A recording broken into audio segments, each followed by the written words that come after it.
ഫഹദ് ഫാസിലൊക്കെ ഒരു 10 വർഷം മുമ്പത്തെ ഒരു ഇൻ്റർവ്യൂവിൽ പറഞ്ഞായിട്ട് ഞാൻ ഓർക്കുന്നുണ്ട്. അഥവാ ഇപ്പോഴത്തെ ജനറേഷൻ്റെ ഒരു പ്രശ്നം എന്നുള്ള രീതിയിൽ അവർ they are more into texting. ഒരു ഹ്യൂമൻ കമ്മ്യൂണിക്കേഷൻ എന്നുള്ള ഒരു സാധനം അവിടെ ലാക്ക് ചെയ്യുന്നുണ്ട്. അവർ എംപത്തി അവിടെ ലാക്ക് ചെയ്യുന്നുണ്ട്. അവർ മോർ ഇൻ ടു സ്ക്രീൻസ്. അവർക്കൊരു വെർച്വൽ കോണ്ടാക്റ്റ് ആണ് ഉണ്ടാവുന്നത്. അതല്ലാതെ എംപത്തി ലാക്ക് ചെയ്യുന്നുണ്ടോ എന്നുള്ള ആലോചനയിലൊരു വ്യത്യാസമുണ്ട്, വിയോജിപ്പുണ്ട്. കാരണം എംപത്തി ഇപ്പോൾ മനുഷ്യന്മാർക്ക് കൂടുതലാണെന്നാണ് എനിക്ക് തോന്നിയിട്ടുള്ളത്. കുറെ കൂടി ഇൻക്ലൂസീവായി ഇപ്പം അങ്ങനെ കളിയാക്കുന്ന കാര്യങ്ങളൊക്കെ കുറെ കൂടെ കുറഞ്ഞിട്ടുണ്ട്. പദങ്ങൾ ഇപ്പം എന്തെങ്കിലുമൊക്കെ ബോഡി ഷെയ്മിങ്ങിന്റെ പദങ്ങൾ വിളിക്കുകയാണെങ്കിൽ അവർ തന്നെ പരസ്പരം തിരുത്തുന്നുണ്ട്. ഓക്കെ, അതിനവരെന്ത് ചെയ്യുന്നുണ്ട്, ഐഡന്റിഫൈ ചെയ്യുന്നുണ്ട്, നീ അങ്ങനെ വിളിക്കാൻ പാടില്ല. അങ്ങനെ ഒരു മാറ്റം ഉണ്ടാവുന്നുണ്ട്. ഒരു വിഷമം ഉണ്ടാകുമ്പോഴേക്കും എന്ത് പറ്റി, എന്താ നെഗടിച്ചിരിക്കണേ, അങ്ങനെയുള്ള ചോദ്യങ്ങളൊക്കെ ഉണ്ടാവുന്നുണ്ട്. അപ്പം ഇതിൽ ഈ അറ്റൻഷൻ ഇഷ്യൂസ് പല പല പ്രശ്നങ്ങളൊക്കെ പറയുന്നുണ്ടെങ്കിലും എനിക്ക് എപ്പോഴും തോന്നിയിട്ടുള്ള ഒരു സ്ട്രെങ്ത് ബേസ്ഡ് അപ്രോച്ചാണ് കുറച്ചും കൂടി നല്ലതെന്നാണ് എപ്പോഴും തോന്നിയിട്ടുള്ളത്. നമ്മളെപ്പോഴും പ്രോബ്ലം ഫോക്കസ്ഡ് ആണല്ലോ. അപ്പം അതിലേക്ക് വരുമ്പോഴേക്കും കൗൺസിലിങ്ങിനൊക്കെ വരുന്ന കുട്ടികളോട് സംസാരിക്കുമ്പോഴേക്കും മനസ്സിലാവുന്ന ഒരു കാര്യം, നമ്മൾ അവരെ പഠിക്കേണ്ടതായിട്ടുണ്ട്. അവർ പറയുന്നത് പ്രോപ്പറായി മനസ്സിലാക്കേണ്ടതായിട്ടുണ്ട്. എനിക്ക് തോന്നുന്നു ചില സമയങ്ങളിൽ നമ്മൾ അവരുടെ വിദ്യാർത്ഥികളായിരിക്കേണ്ടതായിട്ടുണ്ട്. അപ്പോൾ ഈ അടുത്ത് ഇങ്ങനെ ഒരു കുട്ടിയോട് സംസാരിച്ചപ്പോഴേക്കും ഞാൻ ഇങ്ങനെ ചോദിച്ചു, കൗൺസിലിങ്ങിന് വന്നൊരു കുട്ടിയായിരുന്നു, ആരാണ് നല്ല അധ്യാപകൻ എന്ന് ചോദിക്കുമ്പോഴേക്കും അവർ പറയുന്നൊരു മറുപടി ഇതാണ്, ജഡ്ജ് ചെയ്യാത്ത ആൾക്കാർ, അല്ലെങ്കിൽ ഉള്ളിൽ ഗ്രഡ്ജ് വെച്ചിട്ട് ബിഹേവ് ചെയ്യാത്ത ടീച്ചർ. അതൊരു ഭയങ്കര ഇൻസൈറ്റാണത്. അതെ അതെ. വേറൊരു കുട്ടിയോട് ഇതേപോലെ ചോദിച്ച സമയത്ത് ആ കുട്ടി പറഞ്ഞ നോൺ ജഡ്ജ്മെൻ്റലായിട്ട് നമ്മൾ സ്വീകരിക്കുന്ന ആളാണ്. അപ്പോൾ ആ കുട്ടിക്കാലത്തൊക്കെ നമുക്ക് ഈ നോൺ ജഡ്ജ്മെൻ്റ് എന്ന് പറഞ്ഞപ്പോൾ അത് ആലോചിക്കാൻ പോലും കഴിയുണ്ടായിരുന്നില്ല. ഈ അടുത്ത കാലത്താണ് നമ്മളതൊക്കെ കേൾക്കുന്നത്. അപ്പോൾ ഇവരെ സംബന്ധിച്ചിടത്തോളം ഇവർക്ക് നല്ല ചിന്തകളുണ്ട്, ഇവർക്ക് നല്ല കാഴ്ചകളുണ്ട്, പക്ഷേ പ്രശ്നങ്ങളുണ്ട്. ആ പ്രശ്നങ്ങളുണ്ട് എന്നുള്ളത് അവർക്ക് മനസ്സിലാക്കി കൊടുക്കുന്നതിൽ നമുക്ക് പ്രശ്നങ്ങളുണ്ട്. അത് ശ്രദ്ധിക്കേണ്ടതായിട്ടുണ്ടെന്ന് തോന്നുന്നു. അപ്പം ഇതിൽ ലിസണിങ് ഇതിൽ വളരെ പ്രധാനപ്പെട്ടൊരു ഫാക്ടറായിട്ട് നേരത്തെ പറഞ്ഞ പോലെ ലോൺലിനെസ് എന്നുള്ള ഒരു ഫാക്ടർ വരുമ്പോൾ അതിന് കാരണം അവർ അറ്റൻഡ് ചെയ്യപ്പെടുന്നില്ല, അവരെ കേൾക്കാൻ ആളുകളില്ല എന്നുള്ളത് അവരുടെ നല്ല ജനറലി. അതെ അതെ അതെ അതെ. ഇപ്പം പൊതുവിൽ ആളുകൾ ചോദിക്കുന്നത് നമ്മൾ എന്താ ചെയ്യേണ്ടത്, ഇപ്പോൾ വീട്ടിലൊരു പ്രശ്നമുണ്ട്, വീട്ടിലൊരു ബുദ്ധിമുട്ടുണ്ട്, നമ്മൾ എന്താ ചെയ്യേണ്ടതെന്ന് ചോദിക്കാറുണ്ട്. അപ്പോൾ അതിനൊരു ഉത്തരമായിട്ട് പറയുന്നത് സൈക്കോളജിക്കൽ ഫസ്റ്റ് എയ്ഡ് എന്ന് പറയുന്നൊരു കോൺസെപ്റ്റ് ഉണ്ട്. അത് പറയുന്നത് എങ്ങനെയാണ്, 3 കോൺസെപ്റ്റുകൾ, വളരെ സിമ്പിളാണ്, 3 ടേമുകളാണ്. ഒന്നെന്താണ്, ലുക്ക്.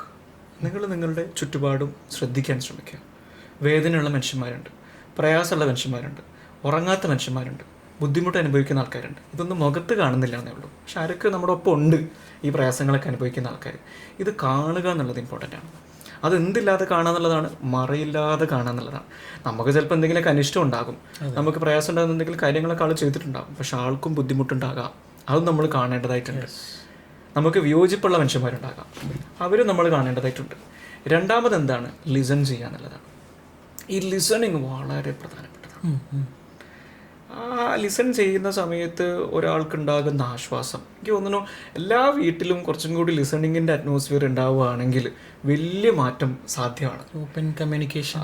ലിസൺ എന്ന് പറയുമ്പോഴേക്കും 3 കോൺസെപ്റ്റ് പറയാനുണ്ട്. Listen, understand, validate. കേട്ടാൽ മാത്രം പോരാ, മനസ്സിലാകേണ്ടതായിട്ടുണ്ട്. ഒരു കോട്ട് നിങ്ങൾ എന്നോട് പറയുന്ന സമയത്ത് എനിക്ക് മനസ്സിലാകുന്നുണ്ട് എന്നുള്ളത് നിങ്ങൾക്ക് മനസ്സിലാകേണ്ടതായിട്ടുണ്ട്, വിച്ച് ഇസ് വെരി ഇമ്പോർട്ടൻറ്റ്. മൂന്നാമതായിട്ട് വാലിഡേറ്റ് ചെയ്യുക എന്നുള്ളതാണ്. അയ്യോ ബുദ്ധിമുട്ടായില്ലേ, പ്രയാസമായില്ലേ, വല്ലാത്ത വിഷമമുണ്ടല്ലേ. ഇതൊരു പ്ലാസ്റ്റിക് മോഡൽ പറയാന്നുള്ള അഭിനയം എന്നുള്ള രീതിയിലല്ല, നമ്മൾ ആ ഒരു ഘട്ടത്തിലേക്ക് എത്തുമ്പോൾ നമുക്ക് മനസ്സിലാകും ശരിക്കും. ഇതിലൊരു കാര്യമുള്ളത്, ഹിയറിങ്ങും ലിസണിങ്ങും തമ്മിൽ ഡിഫറൻസ് ഉണ്ട്. ഹിയറിംഗ് എന്ന് പറയുന്നത് എന്താ, ഇപ്പം നിങ്ങൾ എന്നെ ഇങ്ങനെ കേട്ടുകൊണ്ടിരിക്കുന്നുണ്ട്, എന്താണെന്ന് സംഭവിക്കുന്നത്, നമ്മളിപ്പോൾ ഇവിടെ വേറെ പല ശബ്ദങ്ങളും കേൾക്കുന്നുണ്ട്. ഹിയറിംഗ് എന്ന് പറയുന്നത് ഒരു പാസീവ് സംഭവമാണ്, നടന്നുകൊണ്ടിരിക്കുന്ന കാര്യമാണ്. Listening is an action. Everybody hears but not everybody listens. Listening ഒരു ആക്ഷനാണ്. ആക്ഷൻ എന്താ ആവശ്യമുണ്ട്, ഇൻറ്റൻഷൻ ആവശ്യമുണ്ട്, അറ്റൻഷൻ ആവശ്യമുണ്ട്, ഉള്ളിൽ സൈലൻസ് ആവശ്യമുണ്ട്. അതുകൊണ്ടാണ് സൈലൻറ്റും ലിസൺ എന്ന് പറയുന്ന പദവും ലിറ്ററലി എടുത്തു പോയി കഴിഞ്ഞാൽ ഒരേ അക്ഷരങ്ങളാണ്. നമ്മൾ സൈലൻറ്റ്, ബുദ്ധയൊക്കെ വരയ്ക്കുന്ന സമയത്ത് എളുപ്പമെന്നാണ് പറയുന്നത്. ബുദ്ധ വരയ്ക്കാൻ കുറച്ചിങ്ങനെ വലുപ്പമുള്ള ചെവി വരച്ചു കഴിഞ്ഞാൽ ബുദ്ധയായി എന്നാണ് പറയപ്പെടുന്നത്. ഈ മഹത്തുക്കളായിട്ടുള്ള മനുഷ്യന്മാരൊക്കെ നമ്മൾ നോക്കുന്ന സമയത്ത് അവരൊക്കെ കേൾക്കുന്ന മനുഷ്യന്മാരായിരുന്നു. അപ്പോൾ ഇത് വളരെ പ്രധാനപ്പെട്ടതാണ്. അപ്പോൾ ഈ ലിസണിങ്ങും ഹിയറിങ്ങും തമ്മിലുള്ള വ്യത്യാസത്തിലേക്ക് വരുമ്പോഴേക്കും അതൊരു ആക്ഷനാണ്. ആക്ഷൻ എന്താ ആവശ്യമുണ്ട്, ഇൻറ്റൻഷൻ ആവശ്യമുണ്ട്. ഞാൻ എന്ത് ചെയ്യാണ്, നിങ്ങളെ കേൾക്കാൻ തീരുമാനിക്കുകയാണ്. ഐ ആം ഹിയർ, ഞാനിവിടെ ഉണ്ട്, ഞാൻ നിൻ്റെ കൂടെ ഉണ്ട്. ഒരാൾ മനസ്സിലാക്കാനുണ്ട് എന്നതോളം ആശ്വാസം നൽകുന്ന മറ്റൊരു കാര്യമില്ല. അപ്പോൾ ലിസണിങ്ങിൽ ഒരു കാര്യമുണ്ട്, ഒരുപാട് തെറ്റുകൾ വരുത്തുന്നുണ്ട് മനുഷ്യന്മാർ. അപ്പോൾ ഹൗ ടു ലിസൺ എന്ന് പറയുന്ന ഒരു പുസ്തകത്തിൽ പറയുന്നൊരു കാര്യമുണ്ട്, ലിസണിങ്ങിൽ ഏറ്റവും പ്രധാനപ്പെട്ട തെറ്റ് എന്ന് പറയുന്നത്, പ്രശ്നം എന്ന് പറയുന്നത്, എല്ലാവരും വിചാരിക്കണം നല്ല ലിസണറാണ്, ഞാൻ നല്ല ലിസണറാണെന്നുള്ളതാണ് ഏറ്റവും പ്രധാനപ്പെട്ട പ്രശ്നം. നമ്മൾ ആരും നല്ല ലിസണേഴ്സ് അല്ല. ലിസണിങ് എന്ന് പറയുന്നത് ഒരു ട്രെയിനിങ് ആവശ്യമുള്ള, ലിസണിങ് എന്ന് പറയുന്നത് കോൺഷ്യസ് ഡെലിബറേറ്റ് ആയിട്ടൊരു പ്രോസസ്സ് കൂടിയാണ്. ഒരു കോൺഷ്യസ് ഡിസിഷനാണ് ലിസണിങ്. ഞാൻ നിങ്ങളെ കേൾക്കാൻ തയ്യാറാവുകയാണ്. അപ്പോൾ ആ സമയത്ത് ഞാൻ സൊല്യൂഷൻ നൽകുക എന്നുള്ളതല്ല, അതേപോലെ തന്നെ ഫിലോസഫിക്കൽ റെസ്പോൺസ് നൽകുക എന്നുള്ളതല്ല, പിറ്റി റെസ്പോൺസ് നൽകുക എന്നുള്ളതല്ല. എന്നാലും എനിക്ക് അങ്ങനെ സംഭവിച്ചു പോലും, എന്തൊരവസ്ഥയാണ് നിൻ്റെത്, ഇങ്ങനെ പറഞ്ഞു കഴിഞ്ഞാൽ ആൾ പിന്നെ വന്ന് സംസാരിക്കുമോ? ഇല്ല. മറിച്ച് നിങ്ങൾക്ക് ഫീൽ ചെയ്യേണ്ടതായിട്ടുണ്ട്, നിങ്ങളെ മനസ്സിലാക്കാൻ ഒരാൾ ഇവിടെ ഉണ്ട്. ഒരുപാട് കേസസിൽ ലിസണിങ് മാത്രം ചെയ്തിട്ട് മാറിയിട്ടുള്ള ആൾക്കാരുണ്ട്. തെറാപ്യൂട്ടിക് ആയിട്ടുള്ള ഇൻ്റർവെൻഷൻസിലേക്കൊന്നും പോയില്ല, ലിസണിങ് തന്നെ. പ്രത്യേകിച്ച് ഇപ്പോൾ ഈ സൂയിസൈഡ് പ്രിവെൻഷൻ്റെ സെഷൻസ് ഒക്കെ എടുക്കുന്ന ആൾക്കാരാണെങ്കിലും സൂയിസൈഡ് പ്രിവെൻഷൻ്റെ മൊഡ്യൂളുകളൊക്കെ വായിക്കുകയാണെങ്കിൽ നിങ്ങൾക്ക് മനസ്സിലാക്കാൻ പറ്റുന്നൊരു കാര്യം, ബേസായിട്ട് ചെയ്യേണ്ടത് ലിസണിങ് ആണ്. നിങ്ങൾക്കൊരാളെ തിരിച്ച് ജീവിതത്തിലേക്ക്, മരണത്തിൽ നിന്ന് ജീവിതത്തിലേക്ക് കൊണ്ടുവരാൻ താല്പര്യപ്പെടുന്നുണ്ടോ, നിങ്ങളൊരാളെ കേട്ടുകൊടുത്താൽ മതി, ലിസൺ ചെയ്താൽ മതി, ശ്രദ്ധാപൂർവ്വം കേട്ടാൽ മതി. അയ്യോ ഞാനിവിടെ ഉണ്ട്, നീ ടെൻഷൻ ആവണ്ട. ഇത് പറയേണ്ട ആവശ്യമൊന്നുമില്ല. ആൾ പറയുന്നതിനെ കേൾക്കാനൊരു സാവകാശവും കേൾക്കാനൊരു ക്ഷമയും കാണിച്ചാൽ മതിയോ. സാർ പറഞ്ഞ പോലെ ഈ എല്ലാവരും വിചാരിക്കുന്നത് ഞാനൊരു അവരവർ ഒരു വലിയൊരു ലിസണർ ആണെന്നുള്ളതാണ്. But everybody listen to react അല്ലെങ്കിൽ respond, not everybody listen to understand എന്ന് ഞാൻ എവിടെയോ വായിച്ചത് ഞാൻ ഓർക്കുകയാണ്. അണ്ടർസ്റ്റാൻഡിങ്ങിലേക്ക് എത്തണമെങ്കിൽ ഓപ്പൺനെസ് ആവശ്യമുണ്ട്, ഫ്ലെക്സിബിലിറ്റി ആവശ്യമുണ്ട്, ക്യൂരിയോസിറ്റി ആവശ്യമുണ്ട്. അപ്പം ഞാൻ നിങ്ങളൊരു കാര്യം പറയുമ്പോഴേക്കും ഞാൻ ആലോചിക്കണം, എന്താ എനിക്ക് എൻ്റെ ജീവിതത്തിൽ ഇങ്ങനെ ഒരു സാധനം ഉണ്ടായിട്ടുണ്ടോ, അത് ആലോചിക്കണത്. മറിച്ച് നിങ്ങൾ മനസ്സിലാക്കാൻ ശ്രമിക്കുകയല്ല. നിങ്ങളെ മനസ്സിലാക്കണമെങ്കിൽ ഞാൻ എന്ത് ചെയ്യണം, ക്യൂരിയസ് ആയിട്ട്, ഓപ്പണായിട്ട്, ഫ്ലെക്സിബിളായിട്ട് നിങ്ങളെ ശ്രദ്ധിച്ചിരിക്കേണ്ടതായിട്ടുണ്ട്. എല്ലാ വീടുകളും കുറച്ചും കൂടിയും ലിസൺ ഫ്രണ്ട്ലി ആവേണ്ടതായിട്ടുണ്ടെന്ന് തോന്നുന്നു. ഇതിനൊരു ഹൈറാർക്കിയൽ സാധനമുണ്ട്.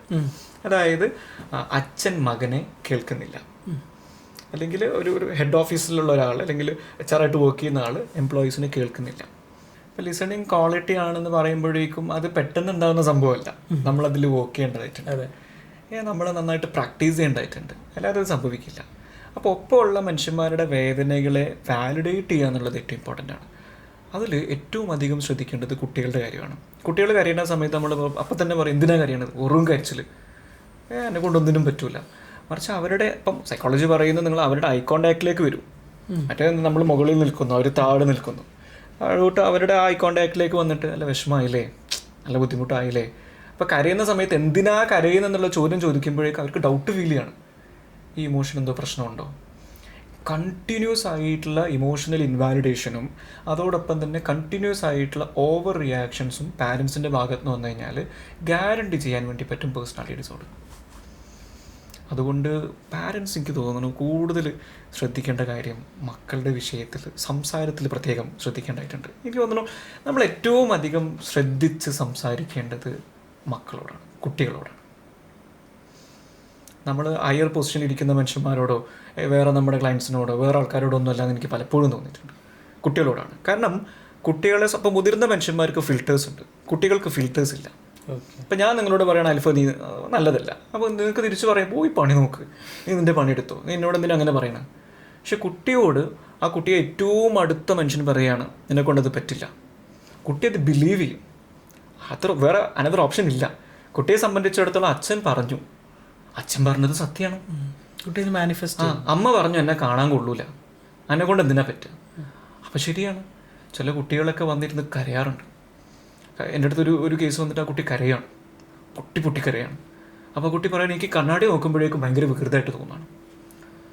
എന്ത് പറ്റി, ഞാൻ നല്ല ഡ്രസ്സൊക്കെ ഉടുപ്പൊക്കെ ഇട്ടിട്ട് വരുമ്പോഴേക്കും അച്ഛൻ പറയും എന്തിനാണത്, ഒരു മേനയില്ലല്ലോ. സി ഇതൊരു കാര്യമാണ്. അപ്പോൾ അതുകൊണ്ട് വാക്ക് വാളാണ്, വാക്ക് ഔഷധവുമാണ്, വാക്ക് വാളാണ്. വാക്കുകൊണ്ട് നമുക്ക് ഒരാളുടെ ജീവിതം അങ്ങനെ മുറിച്ച് നല്ല രീതിയിൽ മുറിവേൽപ്പിക്കാൻ വേണ്ടി പറ്റും. വളരെയധികം ശ്രദ്ധിക്കേണ്ട കാര്യമാണ്. സാർ നേരത്തെ പറഞ്ഞ പോലെ ഈ ലിസണിങ്ങിൻ്റെ പ്രാധാന്യത്തെ പറഞ്ഞ പോലെ തന്നെ ഇപ്പോൾ ഈ ഇപ്പോഴത്തെ ടീനേജ് ആയിട്ടുള്ള കുട്ടികൾക്ക് അവർ കേൾക്കാൻ ആളില്ലാത്ത ഒരു സാഹചര്യം വരുമ്പോൾ, ഈ പറഞ്ഞ ലോൺലിനെസ് വരുന്ന സമയത്ത് അവർ ഇപ്പോൾ എനിക്കറിയുന്ന കുറച്ച് പേരെ അവർ AI-നെയൊക്കെ ഡിപ്പെൻഡ് ചെയ്യുന്നു അപ്പോൾ സംസാരിക്കാൻ വേണ്ടിയിട്ട്. അതായത് വളരെ കംഫർട്ടബിൾ ആയിട്ട് അതിൻ്റെ കുറേ ബെനിഫിറ്റ്സ് ഉണ്ട്. അതായത് അവർക്ക് കൺവീനിയൻ്റ് ആണ്, എവിടെ നിന്ന് വേണമെങ്കിൽ യൂസ് ചെയ്യാം, ലെസ് എക്സ്പെൻസീവ് ആണ്, അവർക്ക് സ്വകാര്യം പറഞ്ഞു കഴിഞ്ഞാൽ പിന്നെ അവരെ കാണുന്നില്ല, ഒരു ഓക്വേർഡ് സിറ്റുവേഷൻ ക്രിയേറ്റ് ചെയ്തില്ല, ഡേറ്റ ഫ്ലെക്സിബിൾ ആണ്, അവരത്ര ചിന്തിക്കുന്നില്ല ഡേറ്റ പോകുന്നുണ്ടോ. അവർക്ക് ഡേറ്റ ലീക്കേജ് ഉണ്ടാവുന്നുണ്ട്, പക്ഷെ അവർ ബോധേഡ് അല്ല. അത് എങ്ങനെ ആയാലും അവർ കുഴപ്പമില്ല എന്നുള്ളൊരു സിറ്റുവേഷൻ. അവർ അതിൽ കംഫർട്ടബിൾ ആവുന്നുണ്ട് അങ്ങനെ സംസാരിക്കുന്നില്ല. ചാറ്റ് ബോട്ട് പല ആളുകളും വന്നിട്ട് നമ്മളോടും പറയാറുണ്ട്, സാർ നമ്മൾ നിങ്ങളുടെ അടുത്തേക്ക് വരുന്നതിന് മുന്നേ അല്ലെങ്കിൽ നിങ്ങളോട് സംസാരിക്കുന്ന സമയത്ത് തന്നെ നമ്മളുടെ കാര്യങ്ങളൊക്കെ എന്നോട് പറഞ്ഞിട്ടുണ്ട്, അപ്പോഴാണ് എനിക്കൊരു ക്ലാരിറ്റി കിട്ടിയത്. പക്ഷെ ഇത് നിങ്ങൾ ഈ പറഞ്ഞ പോലെ അതിന് ബെനിഫിറ്റ് ഉണ്ട്, അതേപോലെ തന്നെ പ്രശ്നങ്ങളും ഉണ്ട്. ഈ നമ്മളുടെ സ്വകാര്യങ്ങളൊക്കെ നമ്മൾ ഇൻഫർമേഷൻസ് അവർക്ക് കൊടുക്കുമ്പോഴേക്കും അവർ നമ്മളെ ബ്ലാക്ക് മെയിൽ ചെയ്യാനും നമുക്ക് ബാക്ക് ഫയർ ചെയ്യാനുള്ള സാധ്യതയുണ്ട്. അത് പ്രത്യേകം ശ്രദ്ധിക്കേണ്ടതായിട്ടുണ്ട്. ഇതിലൊരു കാര്യം എന്താണെന്ന് വെച്ച് കഴിഞ്ഞാൽ, എന്തുകൊണ്ടാണ് ആളുകൾ അതിലേക്ക് തിരിഞ്ഞ് അവനവനെ തന്നെ മനസ്സിലാക്കാൻ വേണ്ടി ശ്രമിക്കണമെന്ന് വെച്ച് കഴിഞ്ഞാൽ, ബാക്കിയുള്ള ആൾക്കാരോട് പറഞ്ഞാൽ അവർ ജഡ്ജ് ചെയ്യും. ഓക്കെ, നോൺ ജഡ്ജ്മെൻറ്റിലാവാന്നുള്ളത് വളരെ പ്രധാനപ്പെട്ടതാണ്. വേറൊരു കാര്യമുണ്ട് കേട്ടോ, ഈ നോൺ ജഡ്ജ്മെൻറ്റ് നമ്മളങ്ങനെ പറയുമെങ്കിലും നമ്മൾ മനുഷ്യന്മാർക്ക് ആർക്കും നോൺ ജഡ്ജ്മെൻ്റ് ആവാൻ കഴിയില്ല. ജഡ്ജ്മെൻറ്റാലിറ്റി എന്ന് പറയുന്നത് വളരെ പ്രധാനപ്പെട്ട ഫാക്കൽറ്റിയാണ്, റിസോഴ്സാണ് ബ്രെയിനിനെ. അത് ആവശ്യമുള്ള സാധനമാണ്. സാധ്യമാകുന്നത് എന്താണ്, ഞാൻ ജഡ്ജ്മെൻറ്റിലാകുന്നുണ്ട് എന്നുള്ള അവയർനെസ്സാണ്. ഓക്കെ, അത് ബിൽഡ് ചെയ്യൽ ഇമ്പോർട്ടൻ്റ് ആണ്. ഹ്യൂമൻ നേച്ചർ അങ്ങനെയാണ്. ഞാനിപ്പോൾ ജഡ്ജ്മെന്റിലായി പോയിക്കൊണ്ടിരിക്കുന്നുണ്ട്, നെഗറ്റീവിൽ പോയിക്കൊണ്ടിരിക്കുന്നുണ്ട്, പ്രശ്നമാണ്. ഞാൻ ഇയാളെ നെഗറ്റീവിൽ ജഡ്ജ് ചെയ്യുന്നുണ്ടുള്ള അവയർനെസ് ആണ് നമ്മൾ എപ്പോഴും ബിൽഡ് ചെയ്തുകൊണ്ടിരിക്കേണ്ടത്. ജഡ്ജ്മെന്റിലാകാതെ നമുക്ക് ജീവിക്കാൻ കഴിയില്ല, അത് ബുദ്ധിമുട്ടാണെന്ന് ഞാൻ മനസ്സിലാക്കുന്നത്. ഇനി ഈ നോൺ ജഡ്ജ്മെന്റിലാകുമ്പോൾ ഉണ്ടാകുന്ന മാറ്റങ്ങളുണ്ടല്ലോ, അത് ഭയങ്കരമാണ്. ഒരു ആൾ നമ്മുടെ അടുത്തേക്ക് വന്നിരുന്നു. ആള് സൈക്കോളജിക്കൽ സ്റ്റേമറിങ് അനുഭവിക്കുന്ന ആളാണ്. ആൾക്ക് വിക്കാണ്, സംസാരിക്കാൻ പറ്റുന്നില്ല. അപ്പോൾ സംസാരിക്കുമ്പോഴേക്കും ആൾ വല്ലാതെ പ്രയാസപ്പെട്ടിട്ടാണ് ഫസ്റ്റ് സെഷൻ ഇരുന്നിരുന്നത്. അപ്പോൾ ഭയങ്കര ബുദ്ധിമുട്ടായിരുന്നു. സംസാരിച്ച് മുന്നോട്ട് പോയി രണ്ടാമതും മൂന്നാമതൊക്കെ ആളെ കാണാൻ വേണ്ടി തുടങ്ങിയപ്പോഴേക്കും ആൾ വളരെ ഭംഗിയിൽ കൂളായിട്ട് സംസാരിക്കുന്നുണ്ട്, കുഴപ്പങ്ങളില്ല. പണ്ടത്തെ ആ ഒരു വിക്കൊന്നും കാണുന്നില്ല. അപ്പോൾ ഞാൻ ചോദിച്ചു, നല്ല മാറ്റം ഉണ്ടല്ലോ, വലിയ പ്രശ്നമൊന്നും ഇല്ലല്ലോ. അപ്പോൾ ആൾ പറഞ്ഞു, സാർ എന്നെ ജഡ്ജ് ചെയ്യുന്നില്ല.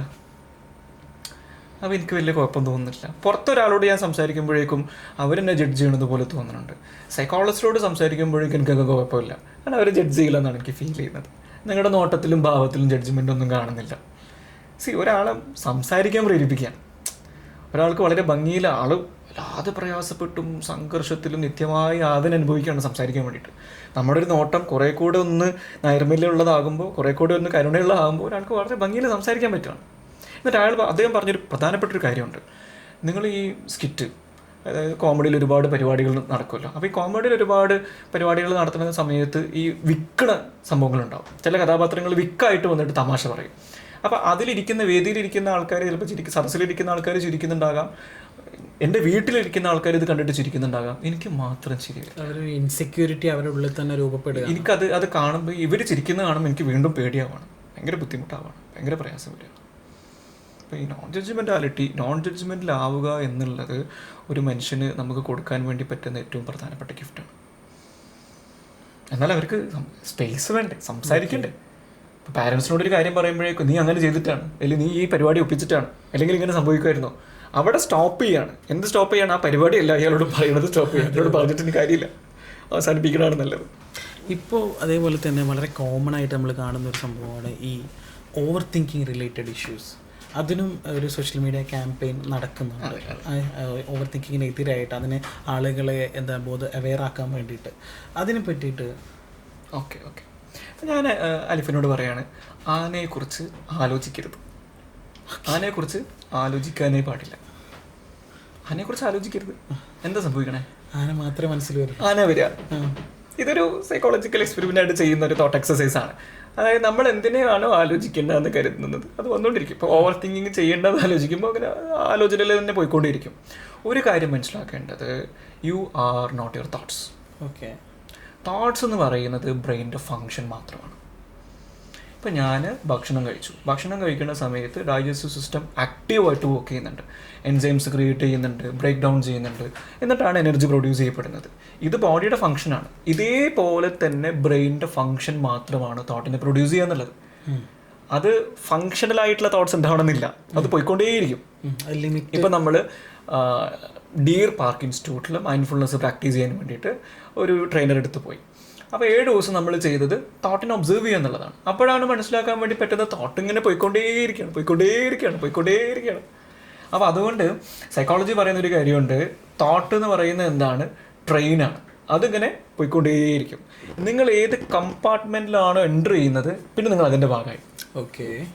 ഇപ്പോൾ ഉദാഹരണത്തിന് ഇപ്പം ഞാൻ ആലോചിക്കണം, ഞാൻ ചെയ്തത് ശരിയായില്ല, പിന്നെ ഞാൻ ആ കമ്പാർട്ട്മെൻറ്റിലേക്ക് എൻ്ററായി, പിന്നെ അതുമായി ബന്ധപ്പെട്ട ആലോചനകൾ ഇങ്ങനെ പോയി പോയി പോയി പോയി പോയി പോയി പോയി പോയി വരും. തോട്ട് റിലേറ്റഡ് ആയിട്ടുള്ള ഇമോഷൻസ് ഫോം ചെയ്യും, ആ ഇമോഷൻസ് ആയിട്ട് കണക്ട് ചെയ്തിട്ടുള്ള ആക്ഷൻസ് ഫോം ചെയ്യും. ഇവിടെ സൈക്കോളജി പറയുന്നൊരു കാര്യമുണ്ട്, നിങ്ങൾക്ക് ചെയ്യാൻ പറ്റുന്ന കാര്യം എന്താണ്, നിങ്ങൾക്ക് ആ ട്രെയിൻ പോകുന്നതിനെ വിറ്റ്നസ് ചെയ്യാം. ട്രെയിൻ പോയിക്കോട്ടെ, തോട്ട് പോയിക്കോട്ടെ, ഒരേ തോട്ട് തന്നെ ഒരുപാട് സമയം നിൽക്കില്ല, അത് പോയിക്കൊണ്ടേയിരിക്കും. ഇത് മാറ്റാൻ വളരെ പ്രധാനപ്പെട്ടൊരു കാര്യം നമ്മൾ ആദ്യം മനസ്സിലാക്കേണ്ടത്, ഈ തോട്ട് എന്ന് പറയുന്നത് ബ്രെയിൻ്റെ ഫംഗ്ഷൻ മാത്രമാണ്. മൊബൈലിൽ ഇങ്ങനെ നോട്ടിഫിക്കേഷൻ വരുന്നത് പോലെ ഇത് വന്നുകൊണ്ടേയിരിക്കും. നമുക്ക് എന്ത് ചെയ്യാൻ പറ്റും, നമുക്കതിനെ വിറ്റ്നസ് ചെയ്യാൻ പറ്റും, നമുക്കതിൻ്റെ ഭാഗമാകാതിരിക്കാനുള്ള ഓപ്ഷൻ ഉണ്ട്. മൈൻഡ്ഫുൾനെസ് വളരെ പ്രധാനപ്പെട്ടൊരു ടൂളായിട്ട് മനസ്സിലാക്കുന്നുണ്ട്. അപ്പോൾ ഇതിൽ മാർഷൽ ഇൻഹാൻ പറയുന്ന ഒരു ഉദാഹരണമുണ്ട്. നിങ്ങളുടെ ഒരു മലയുടെ മുകളിൽ കയറിയിരിക്കുന്നു, താഴെ ഒരു അരുവി ഒഴുകിക്കൊണ്ടിരിക്കുന്നു, ചെറിയ ചെറിയ തോണികൾ പോയിക്കൊണ്ടിരിക്കുന്നുണ്ട്. നിങ്ങൾ ആ തോണിയിലേക്ക് ചാടാതിരിക്കും. നിങ്ങളുടെ ആ മലയുടെ മുകളിൽ ഇരുന്നുകൊണ്ട് ഈ തോണികൾ നിങ്ങൾ കാണും, നിങ്ങൾ ഒബ്സേർവ് ചെയ്യും. തോണി പോയിക്കൊണ്ടിരിക്കട്ടെ, എനിക്കത് പറ്റില്ല, എനിക്കത് ചെയ്യാൻ കഴിയില്ല, ഞാൻ അങ്ങനെയാണ്, ഞാൻ എങ്ങനെയാണ്, അത് പോട്ടേന്ന്. ഇതൊരു ഓപ്ഷനാണ്. നമ്മൾ ഏത് തോണിയിലാണോ ജമ്പ് ചെയ്യുന്നത്, നമ്മൾ പിന്നെ അതിൻ്റെ ഭാഗമായി. നമ്മളതിനെ ഒബ്സേർവ് ചെയ്യാൻ വേണ്ടി തയ്യാറാണെങ്കിൽ കുഴപ്പമില്ല. അപ്പോൾ എന്താണ് ചെയ്യേണ്ടത്, നമ്മൾ പ്രസൻറ്റിലേക്ക് വന്നുകൊണ്ടിരിക്കുക, പ്രസൻറ്റിൻ്റെ ഭാഗമായിക്കൊണ്ടിരിക്കുക, മൈൻഡ്ഫുള്ളി ഓരോ കാര്യങ്ങൾ ചെയ്യാൻ ശ്രമിക്കുക. ഇപ്പോൾ നമ്മൾ എല്ലാ ആക്ടിവിറ്റീസും ചെയ്യുന്നുണ്ടെങ്കിൽ നമ്മൾ ചെയ്യുന്നത് എന്താ, നമ്മൾ ആലോചിക്കുകയാണ് ചെയ്യുന്നത്. ഈവൻ നമ്മൾ ബ്രഷ് ചെയ്യുന്നു, നമ്മൾ ബ്രഷ് ചെയ്യണം, എല്ലാം നമ്മൾ രാവിലെ കാര്യങ്ങൾ ആലോചിക്കുകയാണ് ചെയ്യുന്നത്. നമ്മൾ കുളിക്കുന്നു, നമ്മൾ കുളിക്കുകയാണോ ചെയ്യുന്നത്, നമ്മൾ ആലോചിക്കുകയാണ് ചെയ്യുന്നത്. നമ്മൾ ഭക്ഷണം കഴിക്കുന്നു, നമ്മൾ ഭക്ഷണം കഴിക്കുകയാണോ ചെയ്യുന്നത്, നമ്മൾ ആലോചിക്കുകയാണ് ചെയ്യുന്നത്. മൈൻഡ്ഫുൾനെസ് പറയുന്നത് എന്താണ്, നിങ്ങൾ ഒരു സമയത്ത് നിങ്ങൾ ഒരു കാര്യം ചെയ്യും, ആ ഒരു കാര്യം നിങ്ങൾ കംപ്ലീറ്റ്ലി ഇൻവോൾവ് ചെയ്ത് ചെയ്യും, നിങ്ങൾ അത് മാത്രം ഫോക്കസ് ചെയ്യും. ഈവൻ നിങ്ങൾ ചായ കുടിക്കുന്ന സമയത്ത് ഇടയ്ക്കൊക്കെ അത് ചെയ്യേണ്ടതായിട്ടുണ്ടെന്ന് തോന്നുന്നു. ചായ കുടിക്കുന്ന സമയത്ത് ചായ മാത്രം ഫോക്കസ് ചെയ്തിട്ട് ഓരോ സിപ്പും കുടിക്കുമ്പോഴേക്കും അതിനെ ആസ്വദിച്ച് കുടിക്കാൻ വേണ്ടി ശ്രമിക്കും.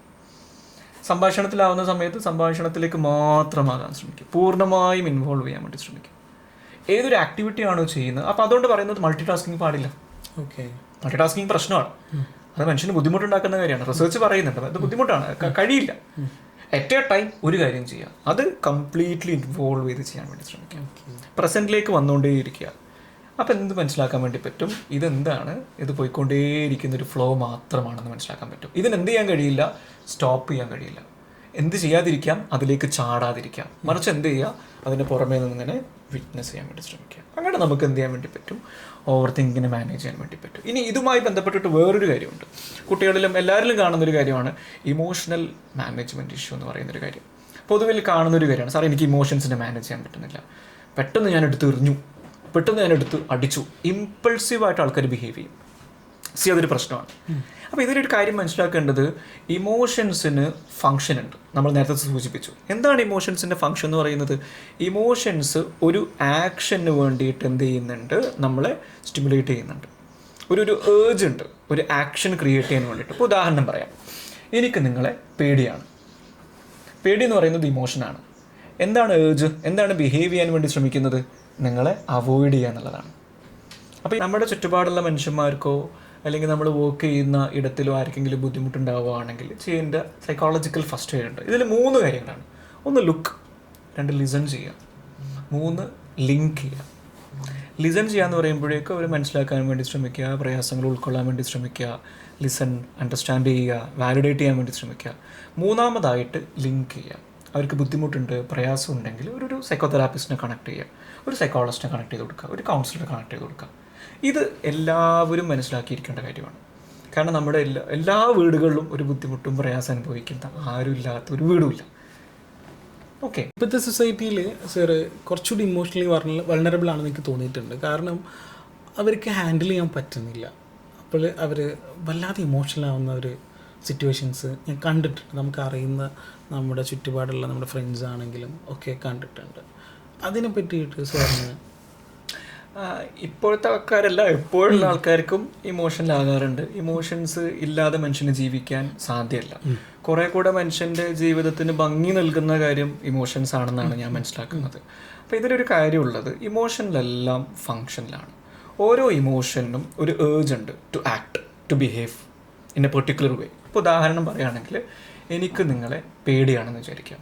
പേടി എന്ന് പറയുന്ന ഇമോഷൻ എന്താണ് ബിഹേവ് ചെയ്യാൻ ശ്രമിക്കുന്നത്?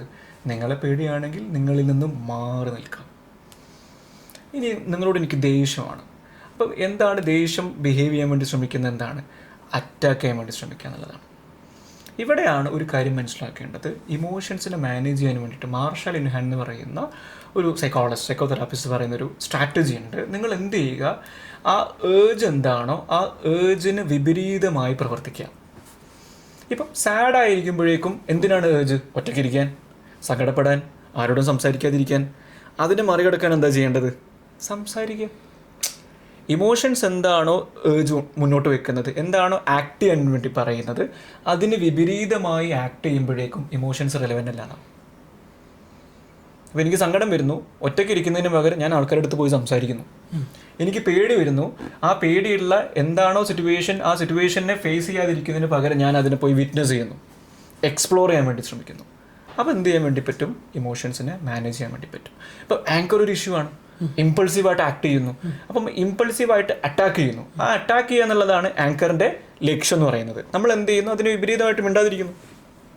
അപ്പോൾ ആ ഇമോഷൻ മെല്ലെ കെട്ടണയാനുള്ള സാധ്യതയുണ്ട്. ഇതിൽ ഒരു മെക്കാനിസം ഇമ്പോർട്ടൻ്റ് ആണ്. ഇപ്പോൾ ഇമ്പൾസീവായിട്ട് റിയാക്ട് ചെയ്തിട്ട് റിഗ്രറ്റ് വരും, ഗിൽട്ട് വരും, ഭയങ്കര ബുദ്ധിമുട്ടാണത്. അപ്പോൾ അതിനെ മറികടക്കാൻ വേണ്ടി ചെയ്യുന്ന ഒരു പ്രോസസ്സ്, സൈക്കോളജിക്കൽ പ്രോസസ്സ് സ്റ്റോപ്പ് എന്ന് പറഞ്ഞൊരു പ്രോസസ്സാണ്. എസ് എന്ന് പറയുന്നത് നിങ്ങൾക്ക് ഇമ്പൾസീവായിട്ട് റിയാക്ട് ചെയ്യുന്നതിന് മുന്നേ നിങ്ങൾ എന്ത് ചെയ്യുക? അത് നിർത്താം. ഒരു കാരണവശാലും നിങ്ങളിത് ചെയ്യരുത്, സ്റ്റോപ്പ് ചെയ്യുക. രണ്ടെന്താണ്? നിങ്ങളൊരു വൾണറബിൾ സിറ്റുവേഷനിലാണ്, ഭയങ്കര ബുദ്ധിമുട്ടുണ്ടാക്കുന്ന സിറ്റുവേഷനിലാണ്. Take one step back, take a deep breath. നിങ്ങൾ ആ സിറ്റുവേഷനിൽ നിന്ന് നിങ്ങൾ തീരുമാനിച്ചു ഞാൻ റിയാക്ട് ചെയ്യില്ല, പിന്നെ എന്ത് ചെയ്യണം? അവിടുന്ന് മാറി നിൽക്കാം. മാറി നിൽക്കാൻ പറ്റുന്ന സിറ്റുവേഷനാണെങ്കിൽ മാറി നിൽക്കുക. എന്നിട്ട് എന്ത് ചെയ്യുക? ഡീപ് ബ്രീത്ത് ചെയ്യുക. മൂന്നാമത്തത് ഒ ആണ്. O is for observe. നിങ്ങൾ നിങ്ങളെ ഒബ്സേർവ് ചെയ്യാൻ വേണ്ടി ശ്രമിക്കുക. എന്താണ് സംഭവിച്ചുകൊണ്ടിരിക്കുന്നത്? എന്താണ് ആൾ പറയാൻ വേണ്ടി ശ്രമിക്കുന്നത്? ഇമോഷൻസിനൊരു കാര്യമുണ്ട്. നിങ്ങൾ ഇമോഷൻസിനെ വിറ്റ്നസ് ചെയ്യാനോ ഒബ്സേർവ് ചെയ്യാൻ വേണ്ടി ശ്രമിക്കുമ്പോൾ അത് വളരെ നോർമലാകും. അത് പിന്നെ എന്ത് ചെയ്യില്ല? നിങ്ങളെ കാറ് സ്റ്റിയറിങ് അത് ഏറ്റെടുക്കില്ല. നിങ്ങൾക്ക് മാനേജ് ചെയ്യാൻ വേണ്ടി പറ്റും. അവസാനത്തത് പി എന്താണ്? Proceed mindfully. നിങ്ങൾ ഒബ്സേർവ് ചെയ്തു, എന്താ സംഭവിച്ചുകൊണ്ടിരിക്കണേ, ദേഷ്യമാണോ വന്നുകൊണ്ടിരിക്കണേ, സങ്കടമാണോ വന്നുകൊണ്ടിരിക്കണേ, നിങ്ങൾ ഒബ്സേർവ് ചെയ്തു. അവസാനം പിന്നെ ചോദിക്കുകയാണ്, എന്താണ് ഇവിടെ ഏറ്റവും ഭംഗിയിൽ ചെയ്യാൻ വേണ്ടി പറ്റുന്ന കാര്യം?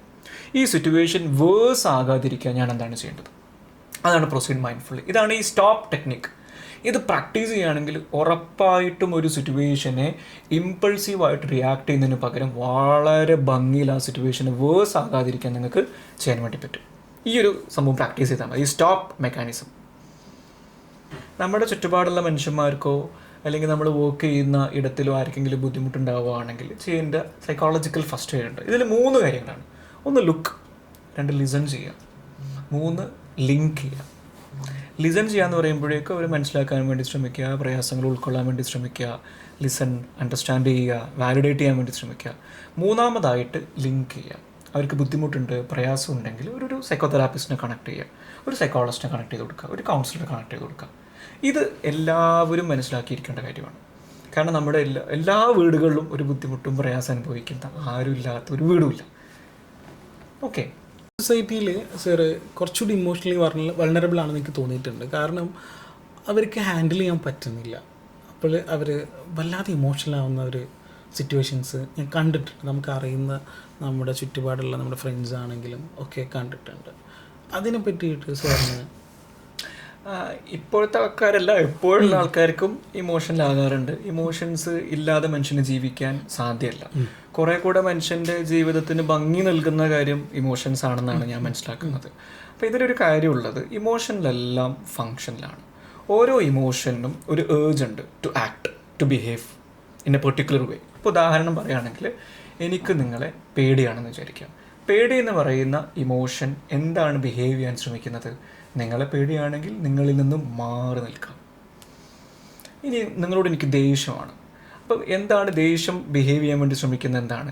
അറ്റാക്ക് ചെയ്യാൻ വേണ്ടി ശ്രമിക്കുക എന്നുള്ളതാണ്. ഇവിടെയാണ് ഒരു കാര്യം മനസ്സിലാക്കേണ്ടത്. ഇമോഷൻസിനെ മാനേജ് ചെയ്യാൻ വേണ്ടിയിട്ട് മാർഷൽ ഇൻഹാൻ എന്ന് പറയുന്ന ഒരു സൈക്കോതെറാപ്പിസ്റ്റ് പറയുന്ന ഒരു സ്ട്രാറ്റജി ഉണ്ട്. നിങ്ങൾ എന്ത് ചെയ്യുക, ആ ഏർജ് എന്താണോ ആ ഏർജിന് വിപരീതമായി പ്രവർത്തിക്കുക. ഇപ്പം സാഡായിരിക്കുമ്പോഴേക്കും എന്തിനാണ് ഏർജ്? ഒറ്റയ്ക്കിരിക്കാൻ, സങ്കടപ്പെടാൻ, ആരോടും സംസാരിക്കാതിരിക്കാൻ. അതിനെ മറികടക്കാൻ എന്താ ചെയ്യേണ്ടത്? സംസാരിക്കുക. ഇമോഷൻസ് എന്താണോ ഏർജ് മുന്നോട്ട് വെക്കുന്നത്, എന്താണോ ആക്ട് ചെയ്യാൻ വേണ്ടി പറയുന്നത്, അതിന് വിപരീതമായി ആക്ട് ചെയ്യുമ്പോഴേക്കും ഇമോഷൻസ് റെലവൻ്റ് അല്ലാണ്.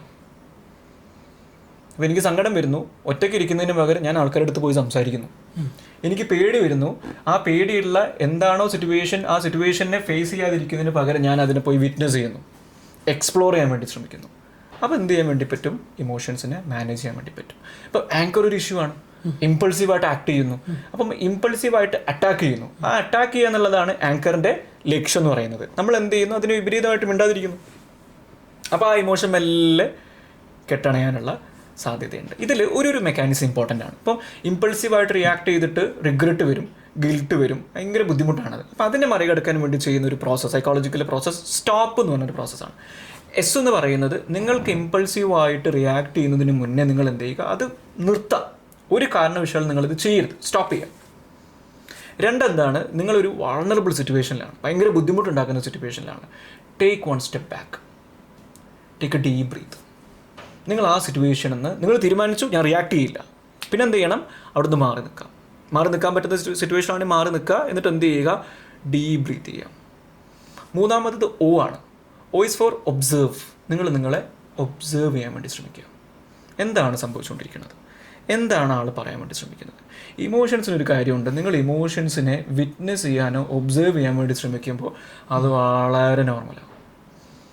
അത് പിന്നെ എന്ത് ചെയ്യില്ല? നിങ്ങളെ കാറ് സ്റ്റിയറിങ് അത് ഏറ്റെടുക്കില്ല. നിങ്ങൾക്ക് മാനേജ് ചെയ്യാൻ വേണ്ടി പറ്റും. അവസാനത്തത് പി എന്താണ്? Proceed mindfully. നിങ്ങളെ ഒബ്സേർവ് ചെയ്തു. എന്താ സംഭവിച്ചുകൊണ്ടിരിക്കണേ? ദേഷ്യമാണോ വന്നുകൊണ്ടിരിക്കണേ? സങ്കടമാണോ വന്നുകൊണ്ടിരിക്കണേ? നിങ്ങൾ ഒബ്സേർവ് ചെയ്തു. അവസാനം പിന്നെ ചോദിക്കുകയാണ്, എന്താണ് ഇവിടെ ഏറ്റവും ഭംഗിയിൽ ചെയ്യാൻ വേണ്ടി പറ്റുന്ന കാര്യം? ഈ സിറ്റുവേഷൻ വേഴ്സ് ആകാതിരിക്കാൻ ഞാൻ എന്താണ് ചെയ്യേണ്ടത്? അതാണ് പ്രൊസീഡ് മൈൻഡ്ഫുള്ളി. ഇതാണ് ഈ സ്റ്റോപ്പ് ടെക്നിക്ക്.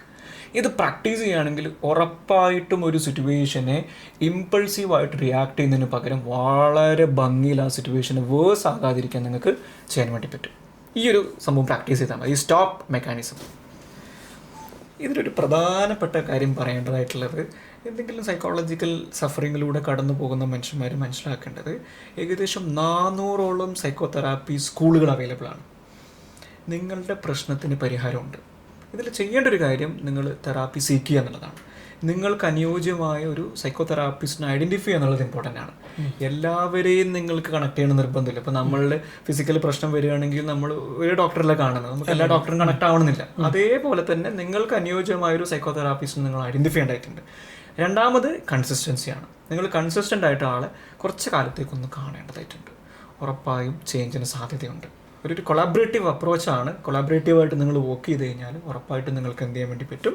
നിങ്ങളുടെ സൈക്കോളജിക്കൽ സഫറിങ്ങിനെ മറികടക്കാൻ വേണ്ടി സാധ്യമാണ്.